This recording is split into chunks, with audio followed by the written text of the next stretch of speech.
Handak laiba hafta sigi card reading happen to mina seko do sida si keno sida ko bracelet sida gi na khala seko bracelet se seko black tourmaline na ko se seko black tourmaline se khoina haidi mini yingsan bagum boi taraga diko si je sibi be ko sigi bracelet seko aduga amethyst na ma kha akhoi larik kumba exam kumba thagada ba ko kada angang leraga di amethyst ki bracelet si be ko si katang tat le aise aina smaina samjan bane haidi engna khutta gi nan thokhidana aduga rose quartz ina akhoi gi nupi gi health issues kumba laiba aduga relationship ki problem kumba laiba da rose quartz ki bracelet kumba si be ko ado magi kana base adum loina laibane ko haidi nung crystal mayam se ai tare ko adu sida kwai first da black lady second da ai amethyst se thamage ko aduga ahum subagi sina rose quartz ki sidagi adum khanbira se ko haidi akhoi ye card se ngasi ge Haftagi ni na yam nagi shang aroi se ko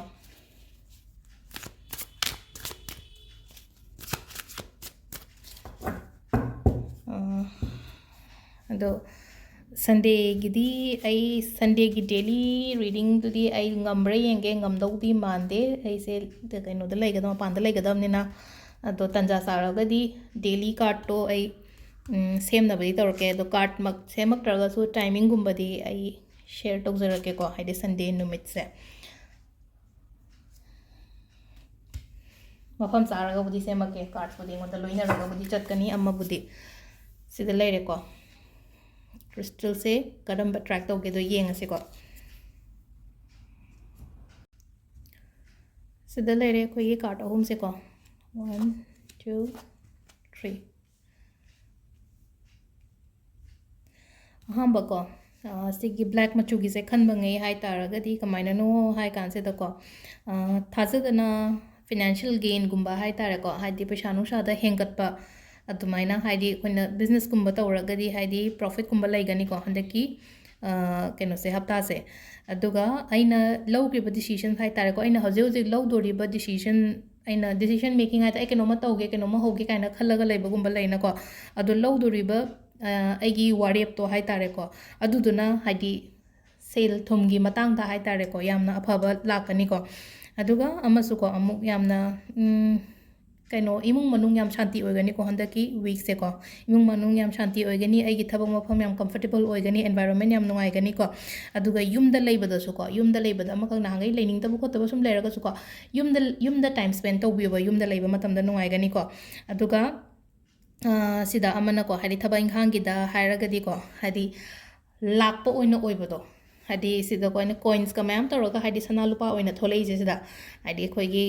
keno sida box gi manung sida sana lupa da gi pesha de kai dei ni pieces yam phajana keno toro keraga leina ko aduna aphaba oiba se opportunities kumba ko hadi investment kumba tawira su akai ba kemta leite ko handa ki week oina haragadi investment tawba kemta akai ba leite aduga relationship ki oina haraga se ko haraga su amaka yamna stable over relationship hai tar ko stability laigani relationship ta nabaini gi marakta phajana nushi chanana laibado adumaina oina oi aduga kaino gi oina haraga di single gi da amu haraga di ko adi partner hai tare ko somgi partner akoi gi thabak mafam gumba aina tawriba thabak adom side ta gi la okho lo haina lei ko haidi single ngai gi oina hairaga di ko ado overall dum yamna phaba card ne ko haidi si se yengbada dum katang he yengbada magi image yengbada haidi keno torong attract torong ni na pot sa phai ko si aham bakhan bangai sa it's almost positive oina oi ko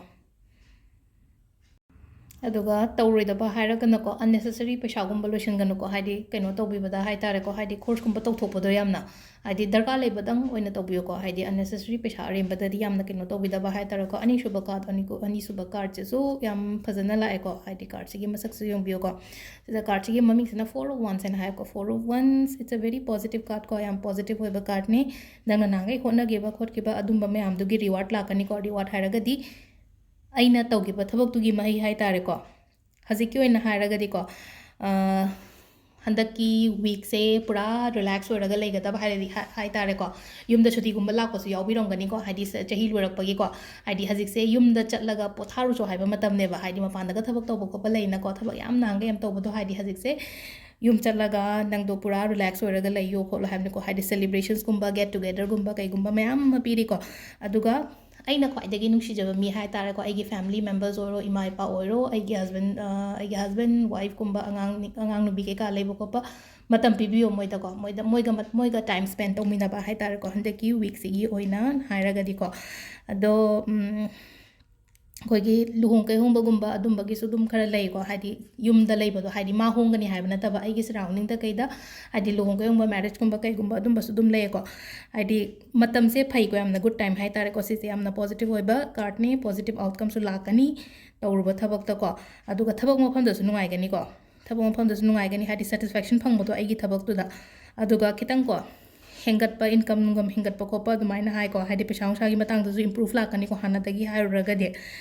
ꯑꯗꯨꯒ ꯔꯤꯂꯦꯁꯟshipꯀꯤꯗꯁꯨ ꯌꯥꯝ ꯅꯨꯡꯉꯥꯏ ꯌꯥꯏꯐꯕꯒꯨꯝꯕ ꯑꯗꯨꯃꯥꯏꯅ ꯑꯣꯏꯅ ꯑꯣꯏ ꯑꯗꯨꯒ ꯄꯣꯠ ꯆꯩ ꯂꯩꯕ ꯈꯣꯠꯄꯁꯨ ꯈꯤꯇꯪ ꯄꯤꯀꯣ ꯄꯣꯠ ꯆꯩ ꯂꯩꯕ ꯍꯥꯏꯔꯒꯗꯤ ꯌꯨꯝꯒꯤ ꯑꯣꯏꯅ ꯄꯣꯠ ꯑꯃ ꯂꯦꯞꯁꯟꯕ ꯈꯣꯠꯆꯟꯕ ꯑꯗꯨꯃꯥꯏꯅ ꯍꯥꯏ ꯇꯥꯔꯦꯀꯣ ꯁꯅꯥ ꯑꯣꯏꯔꯣ ꯅꯠꯇ꯭ꯔꯒ ꯒꯥꯔꯤ ꯂꯩꯕ ꯈꯣꯠꯄ ꯑꯗꯨꯝꯕ ꯈꯣꯠꯄꯁꯨ ꯂꯩꯌꯦꯀꯣ ꯍꯥꯏꯗꯤ ꯄꯣꯠ ꯑꯅꯧꯕ ꯂꯥꯛꯄꯗꯣ ꯌꯨꯝꯗ ꯄꯣꯠ ꯆꯪꯉꯛꯄ ꯈꯣꯠꯄ ꯑꯗꯨꯃꯥꯏꯅ ꯑꯣꯏꯅ ꯑꯗꯨꯁꯨ ꯑꯣꯏꯀꯣ ꯑꯗꯣ ꯁꯤꯗ ꯂꯩꯔꯦ ꯑꯅꯤꯁꯨꯕ ꯀꯥꯔꯠꯀꯤꯁꯤꯅ ꯑꯍꯨꯝꯁꯨꯕ ꯀꯥꯔꯠꯀꯣ ꯑꯍꯨꯝꯁꯨꯕ ꯀꯥꯔꯠꯁꯦ ꯀꯩꯅꯣ ꯍꯥꯏ ꯀꯥꯟꯁꯤꯗꯀꯣ ꯍꯧꯖꯤꯛꯁꯦ ꯈꯤꯇꯪ ꯆꯦꯂꯦꯟꯖꯦꯁ ꯍꯥꯏ ꯇꯥꯔꯦꯀꯣ ꯍꯥꯏꯗꯤ ꯆꯦꯂꯦꯟꯖꯤꯡ ꯑꯣꯏꯕ ꯀꯩꯅꯣ ꯑꯣꯏꯒꯅꯤꯀꯣ ꯃꯇꯝꯁꯦ ꯍꯟꯗꯛꯀꯤ ꯋꯤꯛꯁꯦ ꯍꯥꯏꯗꯤ ꯊꯕꯛ ꯏꯪꯈꯥꯡꯒꯗ ꯑꯣꯏꯔꯣ ꯔꯤꯂꯦꯁꯟshipꯀꯤꯗ ꯑꯣꯏꯔꯣꯀꯣ ꯍꯥꯏꯗꯤ ꯑꯩꯒꯤ ꯏꯃꯨꯡ ꯃꯅꯨꯡꯒꯤ ꯀꯩꯒꯤ ꯑꯗꯨꯝꯕꯒꯤ ꯃꯇꯥꯡꯗꯁꯨꯀꯣ ꯑꯗꯣ ꯍꯧꯖꯤꯛꯁꯦ ꯏꯁꯥꯒꯤ ꯑꯣꯏꯅ ꯌꯥꯝꯅ ꯀꯃꯥꯏꯅ ꯇꯧꯕ ꯑꯃ ꯗꯔꯀꯥꯔ ꯑꯣꯏ ꯀꯥꯝ ꯑꯣꯏꯕ ꯄꯦꯁꯟꯁ ꯑꯣꯏꯕꯀꯣ ꯍꯥꯏꯗꯤ ꯇꯞꯊꯕ ꯋꯥꯈꯜ ꯇꯞꯊꯕꯁꯤꯅ ꯈ꯭ꯋꯥꯏꯗꯒꯤ ꯐꯒꯅꯤꯀꯣ ꯍꯟꯗꯛꯀꯤ ꯍꯞꯇꯥꯁꯦ ꯁꯤꯗ ꯉꯁꯥꯏꯒꯤ ꯑꯩꯈꯣꯏꯒꯤ ꯅꯨꯡꯁꯥꯁꯦ ꯈꯣꯡꯗ꯭ꯔ ꯇꯥꯔꯒꯁꯨ ꯃꯥꯁꯦ ꯅꯨꯄꯤꯁꯤꯅ ꯃꯥꯒꯤ ꯃꯀꯣꯛꯁꯤꯗ ꯃꯈꯨꯠꯁꯦ ꯊꯝꯃꯒ ꯉꯁꯥꯏ ꯈꯣꯡꯕꯩ ꯃꯍꯨꯠꯇ ꯃꯥꯁꯦ ꯇꯨꯃꯤꯟꯅ ꯐꯝꯃꯒ ꯂꯩꯕꯗꯣ ꯍꯧꯖꯤꯛꯀꯤ ꯑꯣꯏꯅ ꯁꯖꯦꯁꯟꯁ ꯍꯥꯏꯔꯒꯗꯤꯀꯣ ꯍꯥꯏꯗꯤ ꯇꯨꯃꯤꯟꯅ ꯃꯥꯟꯅꯕꯤꯗꯕ ꯍꯥꯏ ꯇꯥꯔꯦꯀꯣ ꯑꯩꯉꯣꯟꯗ ꯀꯩꯅꯣꯝ ꯍꯧꯔꯛꯄ ꯃꯇꯝꯗꯀꯣ ꯍꯟꯗꯛꯀꯤ ꯍꯞꯇꯥꯁꯦ ꯈꯤꯇꯪ ꯅꯨꯡꯉꯥꯏꯇꯕ ꯈꯣꯠꯇꯕ ꯑꯗꯨꯃꯥꯏꯅ ꯂꯥꯛꯑꯒꯗꯤꯀꯣ ꯁꯤꯁꯦꯀꯣ ꯅꯪꯉꯣꯟꯗ ꯇꯦꯁ ꯇꯧꯔꯤꯅꯤꯀꯣ ꯅꯪꯒꯤ ꯄꯦꯁꯟꯁ ꯅꯪ ꯀꯌꯥꯝ ꯐꯥꯎꯕ ꯅꯪ ꯐꯥꯗꯕ ꯉꯝꯒꯗꯒꯦ ꯍꯥꯏꯕꯗꯣ ꯍꯥꯏ ꯇꯥꯔꯦꯀꯣ ꯃꯇꯝꯁꯤꯅ ꯑꯗꯣ ꯁꯤꯗꯀꯣ ꯁꯛꯁꯦꯁꯇꯤ ꯂꯩꯒꯅꯤ ꯍꯥꯏꯗꯤ ꯁꯤꯗ ꯂꯥꯛꯏꯕ ꯄꯣꯠꯁꯤꯗꯀꯣ ꯍꯥꯏꯗꯤ ꯐ꯭ꯌꯨꯆꯔ ꯁ꯭ꯇ꯭ꯔꯣꯡ ꯑꯣꯏꯀꯣ ꯂꯥꯛꯀꯗꯧꯔꯤꯕ ꯃꯇꯝ ꯁ꯭ꯇ꯭ꯔꯣꯡ ꯑꯣꯏꯒꯅꯤ ꯑꯗꯨꯒ ꯈꯤꯇꯪꯀꯣ ꯍꯥꯏꯗꯤ ꯏꯃꯣꯁꯅꯦꯜꯂꯤ ꯈꯤꯇꯪ ꯍꯧꯖꯤꯛꯀꯥꯟꯁꯦ ꯂꯣꯁꯨ ꯆꯠꯂꯦꯀꯣ ꯑꯗꯨꯗꯨꯅꯀꯣ ꯍꯥꯏꯗꯤ ꯇꯨꯃꯤꯟꯅ ꯉꯁꯥꯏ ꯍꯥꯏꯗꯤ ꯄꯦꯁꯟꯁ ꯂꯩꯌꯣ ꯀꯥꯝ ꯑꯣꯏꯅ ꯂꯩꯌꯣꯀꯣ ꯍꯥꯏꯗꯤ ꯃꯦꯗꯤꯇꯦꯁꯟꯒꯨꯝꯕ ꯇꯧꯕꯤꯌꯣꯕ ꯍꯥꯏꯗꯤ ꯏꯃꯣꯁꯅꯦꯜꯂꯤ ꯌꯥꯝꯅ ꯑꯩꯁꯦ ꯍꯧꯖꯤꯛꯁꯦ ꯌꯥꯝꯅ ꯗꯥꯎꯟꯒꯨꯝꯕ ꯌꯥꯝꯅ ꯂꯣ ꯐꯤꯜ ꯇꯧꯔꯒꯗꯤꯀꯣ ꯑꯗꯨꯃꯥꯏꯅꯒꯨꯝꯕ ꯇꯧꯕꯤꯕ ꯍꯥꯏ ꯇꯥꯔꯦꯀꯣ ꯑꯗꯣ ꯑꯦꯅꯤ ꯀꯩꯅꯣꯝꯃ ꯂꯥꯛꯄ ꯃꯇꯝꯗꯀꯣ ꯍꯦꯟꯗꯜ ꯇꯧꯕꯗꯤ ꯉꯝꯒꯅꯦꯕ ꯑꯗꯨꯒꯤ ꯀꯦꯄꯥꯁꯤꯇꯤ ꯑꯗꯨꯒꯤ ꯀꯦꯄꯦꯕꯤलिꯇꯤ ꯑꯣꯏꯕ ꯍꯥꯏ ꯇꯥꯔꯦꯀꯣ ꯑꯩꯉꯣꯟꯗ ꯄ꯭ꯔꯣꯕ꯭ꯂꯦꯝ ꯑꯃ ꯂꯥꯛꯄ ꯃꯇꯝ ꯑꯩꯉꯣꯟꯗ ꯀꯩꯅꯣꯝꯃ ꯂꯥꯛꯄ ꯃꯇꯝꯗ ꯃꯤ ꯀꯅꯥꯝꯇꯒꯤ ꯃꯇꯦꯡ yaudana ꯑꯩꯅ ꯂꯣꯏꯅꯃꯛ ꯑꯗꯨꯝ ꯐꯦꯁ ꯇꯧꯕ ꯉꯝꯒꯅꯦꯕ ꯁꯤꯒꯨꯝꯕ ꯃꯌꯥꯝꯁꯦꯀꯣ ꯍꯥꯏꯗꯤ ꯁ꯭ꯇꯔꯦꯡꯊ ꯂꯩꯀꯣ ꯍꯥꯏꯗꯤ ꯄꯥꯡꯒꯟ ꯊꯧꯅꯥ ꯀꯣꯟꯐꯤꯗꯦꯟꯇ ꯀꯔꯤꯗꯩ ꯀꯔꯥꯗꯩ ꯂꯣꯏꯅꯃꯛ ꯏꯁꯥꯗ ꯂꯩꯌꯦꯕ ꯁꯤꯗ ꯁ꯭ꯇꯔꯦꯡ ꯀꯥꯔꯠꯁꯨ ꯑꯣꯏꯀꯣ ꯍꯥꯏꯗꯤ ꯁ꯭ꯇꯔꯦꯡꯁꯦ ꯍꯥꯏ ꯇꯥꯔꯦꯀꯣ ꯑꯩꯉꯣꯟꯗ ꯂꯩꯕꯗꯣ ꯍꯥꯏ ꯇꯥꯔꯦ ꯀꯔꯦꯖ ꯂꯩꯕ ꯈꯣꯠꯄ ꯍꯥꯏ ꯇꯥꯔꯦꯀꯣ ꯍꯥꯏꯗꯤ ꯈꯥꯡꯕ ꯀꯟꯕ ꯑꯗꯒꯤ ꯑꯩꯉꯣꯟꯗ ꯀꯣꯟꯐꯤꯗꯦꯟꯠ ꯂꯩꯕ ꯑꯗꯒꯤ ꯑꯩꯅ ꯍꯧꯖꯤꯛ ꯍꯥꯏꯈꯤꯕꯗꯣ ꯑꯃꯈꯛ ꯄ꯭ꯔꯣꯕ꯭ꯂꯦꯝ ꯂꯥꯛꯄ ꯃꯇꯝꯗ ꯃꯤ ꯀꯅꯥꯝꯇꯒꯤ ꯃꯇꯦꯡ ꯌꯥꯎꯗꯅ ꯑꯩ ꯏꯁꯥ ꯏꯊꯟꯗ ꯍꯦꯟꯗꯜ ꯇꯧꯕ ꯉꯝꯒꯅꯦꯕꯀꯣ ꯕꯦꯂꯦꯟꯁ ꯂꯩꯒꯅꯤꯀꯣ ꯍꯥꯏꯗꯤ ꯕꯦꯂꯦꯟꯁ ꯂꯩꯒꯅꯤ ꯍꯥꯏꯔꯒꯗꯤ ꯕꯦꯂꯦꯟꯁ ꯇꯧꯕ ꯉꯝꯒꯅꯦꯕ ꯉꯁꯥꯏꯒꯤ ꯑꯁꯥꯎꯕ ꯀꯩꯅꯣ ꯇꯧꯕ ꯈꯣꯠꯄ ꯃꯌꯥꯝꯗꯣ ꯏꯁꯥ ꯏꯊꯟꯗ ꯂꯣꯏꯅꯃꯛ ꯀꯟꯇ꯭ꯔꯣꯜ ꯇꯧꯔꯒ ꯕꯦꯂꯦꯟꯁ ꯇꯧꯕ ꯉꯝꯅꯤ ꯑꯗꯨꯒ ꯂꯥꯛꯀꯗꯧꯔꯤꯕ ꯃꯇꯝꯗ ꯍꯥꯏꯗꯤ ꯐꯤꯅꯥꯟꯁꯤꯌꯦꯜ ꯁ꯭ꯇꯦꯕꯤꯂꯤꯇꯤ ꯂꯩꯒꯅꯤꯀꯣ ꯑꯗꯨꯒ ꯍꯦꯟꯒꯠꯂꯣ ꯈꯣꯠꯂꯣ ꯍꯥꯏꯕꯁꯨ ꯂꯩꯌꯦꯀꯣ ꯁꯤꯗ ꯍꯥꯏꯗꯤ ꯁꯤꯗ ꯑꯗꯨꯝ ꯅꯨꯄꯤꯁꯦ ꯐꯖꯅ ꯑꯩꯈꯣꯏꯒꯤ ꯒꯥꯎꯟ ꯅꯨꯡꯒ ꯁꯦꯠꯂꯒ ꯂꯩꯇ꯭ꯔꯥ ꯌꯥꯝꯅ ꯀꯦꯅ ꯑꯗꯨꯝ ꯂꯩꯇ꯭ꯔꯥ ꯑꯗꯨꯅ ꯂꯥꯛꯀꯗꯧꯔꯤꯕ ꯃꯇꯝꯁꯤꯗꯗꯤ ꯅꯉꯣꯟꯗ ꯐꯤꯅꯥꯟꯁꯤꯌꯦꯜ ꯁ꯭ꯇꯦꯕꯤꯂꯤꯇꯤ ꯀꯔꯤ ꯀꯔꯥ ꯂꯣꯏꯅ ꯂꯩꯒꯅꯤꯀꯣ ꯑꯗꯣ ꯁꯤꯁꯤꯅ ꯑꯩꯈꯣꯏꯒꯤ ꯋꯤꯛꯀꯤ ꯀꯥꯔꯠ ꯃꯦꯁꯦꯖ ꯂꯩꯔꯦꯀꯣ ꯑꯗꯣ ꯑꯉꯥꯡ ꯈꯔꯅ ꯑꯩꯉꯣꯟꯗ ꯄꯦꯟꯗꯨꯂꯝ ꯗꯥꯎꯖꯤꯡ ꯇꯧꯔꯛꯑꯣꯅ ꯍꯥꯏꯀꯣ ꯍꯥꯏꯗꯤ ꯋꯤꯛꯂꯤꯒꯤ ꯑꯗꯣ ꯁꯤꯒ ꯄꯨꯂꯞ ꯑꯣꯏꯅ ꯁꯝꯖꯜꯂꯒ ꯑꯣꯏꯅ ꯇꯧꯔꯁꯤꯀꯣ ꯄꯦꯟꯗꯨꯂꯝ ꯗꯥꯎꯖꯤꯡꯁꯤꯁꯨ ꯍꯥꯏꯗꯤ ꯇꯣꯉꯥꯟꯅ ꯑꯩ ꯁꯦꯝꯃꯔꯣꯏꯒꯦꯕ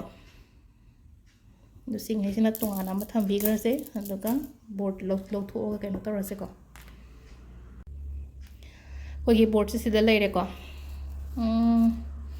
ꯁꯨꯝ ꯀꯩꯅꯣꯝꯃ ꯈꯜꯂꯁꯦꯀꯣ ꯀꯩꯅꯣꯝꯃ ꯈꯜꯂꯁꯦ ꯍꯥꯏꯔꯒꯗꯤ ꯀꯩꯅꯣꯝꯃ ꯈꯟꯕꯤꯔꯣꯕ ꯑꯩꯅ ꯍꯟꯗꯛ ꯍꯞꯇꯥꯁꯤꯗ ꯄꯥꯡꯊꯣꯛꯀꯦꯅ ꯈꯜꯂꯤꯕ ꯄꯣꯠꯁꯦꯀꯣ ꯍꯥꯏꯗꯤ ꯌꯦꯁ ꯑꯣꯔ ꯅꯣ ꯑꯣꯏꯒꯗ꯭ꯔꯥ ꯑꯣꯏꯔꯣꯏꯗ꯭ꯔꯥ ꯅꯠꯇ꯭ꯔꯒ ꯀꯩ ꯅꯨꯃꯤꯠꯀꯨꯝꯕꯗ ꯇꯧꯕ ꯑꯩꯅ ꯀꯩꯅꯣꯝꯃ ꯇꯧꯒꯦ ꯀꯥꯏꯅ ꯈꯜꯂꯒꯗꯤ ꯍꯥꯏꯗꯤ ꯀꯔꯝꯕ ꯅꯨꯃꯤꯠꯇꯅ ꯇꯧꯕ ꯐꯒꯗꯒꯦꯀꯣ ꯑꯗꯨꯝꯕ ꯑꯃ ꯂꯩꯔꯦꯅꯀꯣ ꯑꯗꯨꯃꯥꯏꯅ ꯑꯗꯨ ꯁꯤ ꯂꯩꯔꯦꯀꯣ ꯑꯩꯈꯣꯏꯒꯤ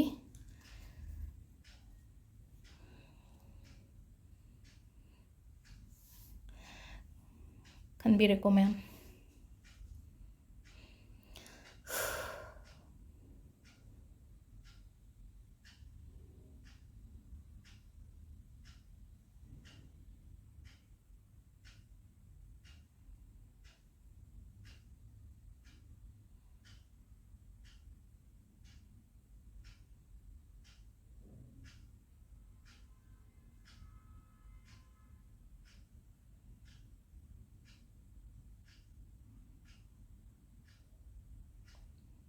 sida yes mapada lereko yes Monday and Thursday ko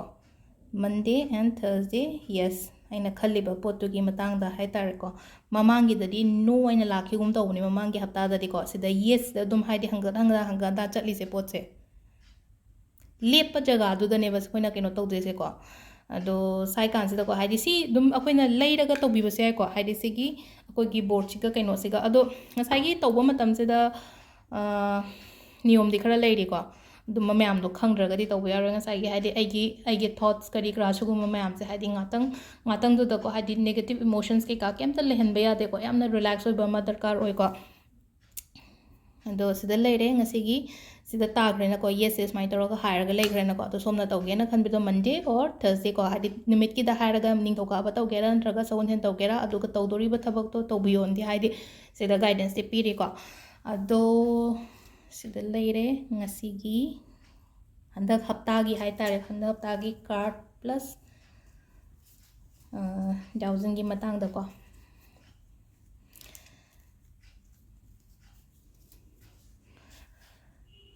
so yengminarase makha taba